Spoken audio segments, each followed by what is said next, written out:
Yeah. Alright. So, actually, second time I've recorded this, but who's counting? Okay, this is in response to Baby G's video about the FEMA camps and the whole shebang there. So, the real question is, what do all the pieces look like they're going towards? So, I took some notes, I went over the logic. I'm just going to go over it. If anyone can help me with the statistics, I'd love to hear from you. Love it. Because frankly, statistically speaking, it's almost inevitable the conclusions you come to. So, let's start by going over it, shall we? Okay, first of all, most of the FEMA camps are supposedly, as one of your responses here, sorry, my screen's over here, so I'm going to be looking over to it once every so often. 100% of proof of FEMA camps is actually a response to your original video, like mine will be. Actually cites that the original justification, the stated one, is these mythological transport of migrants from Mexico up into the United States. Does that make sense? No. Why doesn't that make sense? Because quite simply, one, very few people really want to get into America. I mean, there's, let's see here, I'm just going off memory. There's Mexicans, the Dominicans, people from Cuba, a couple of people from South America. Very few Canadians want to get into America for some reason. Go figure. Okay, so with that in mind, all of those are basically around the bottom half of the country. So, with those located in the southern states, please try and explain to me, because I'm slow like this, why are a lot of the FEMA camps actually scattered throughout the country? They're pretty evenly spread. I mean, are they expecting such a great overflow? If they are, maybe. We don't know. And the next bit is, let's say it is a martial law scenario, okay? Why would you bother keeping people in camps? Why not just carpet bomb them, gas them? I know for a fact the United States Air Force has first strike capacity second to none in the world. And that's just the stuff they admit. Not to mention all the rumours I've heard about black sites, none of which, of course, has much documentation on anything. That's kind of the way they play it. So, then you get down to, if you've ever seen the movie Red Dawn, maybe you have, maybe you haven't, makes for a half-decent film. I'm not saying there's a version on YouTube, I'm not saying there's a version on YouTube with funny subtitles for all the guys speaking Russian and or Cuban. Anyway, would that be Spanish? I always forget. Anyhow, so that gets, why did they have camps in that movie? One, re-education. Two, when people are ambivalent about whether you're alive or you're dead, people tend to be a bit ambivalent on whether they're going to fight. If there's a chance they can get back the people they care about, they'll usually negotiate. That should give you a big pause of thought. As to those FEMA buses, I have actually seen something similar somewhere before. Unfortunately, you're not going to like it. China, if you watch, I believe it was, the documentary Endgame by Alex Jones, great guy, can't say enough of him. You'll find me under the same name on the Prison Planet forums. He actually cites Chinese buses that they use for organ harvesting.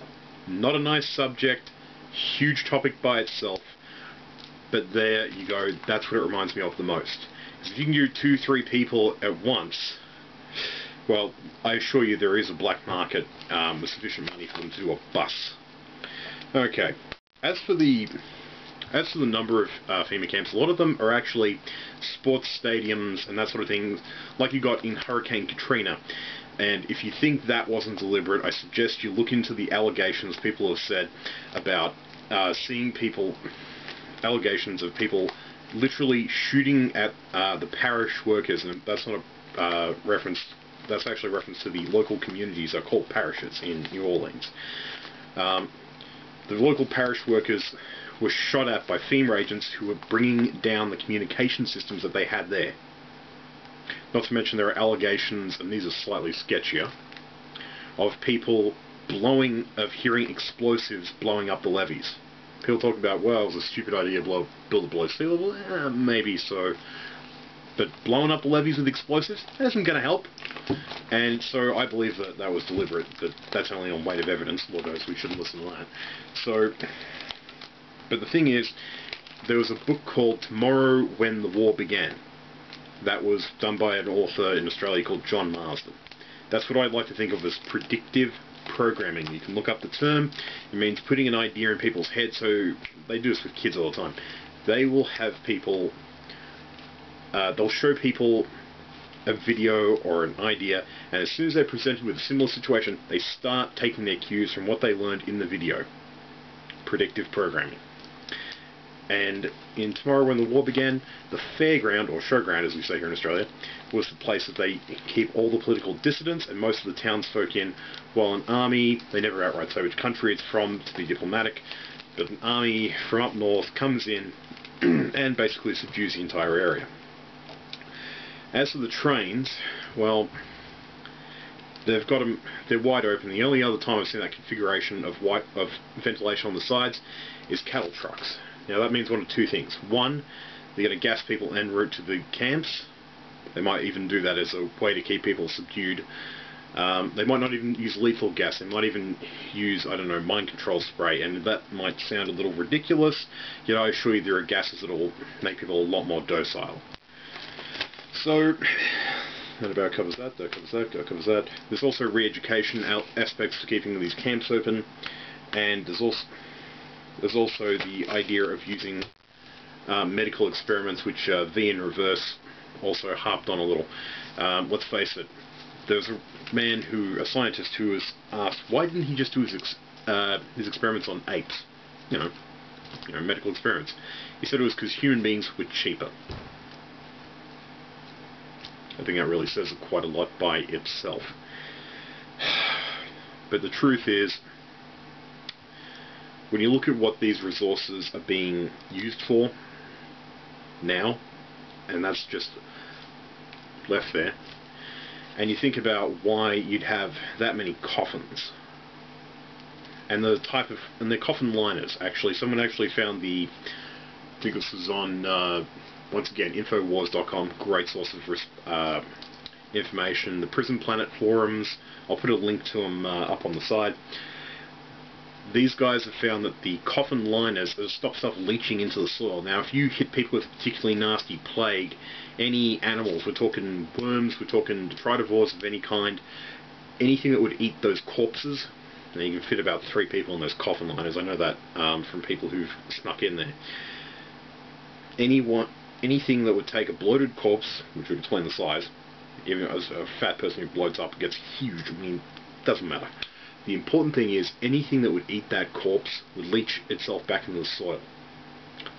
Ergo, you got liners, not coffins.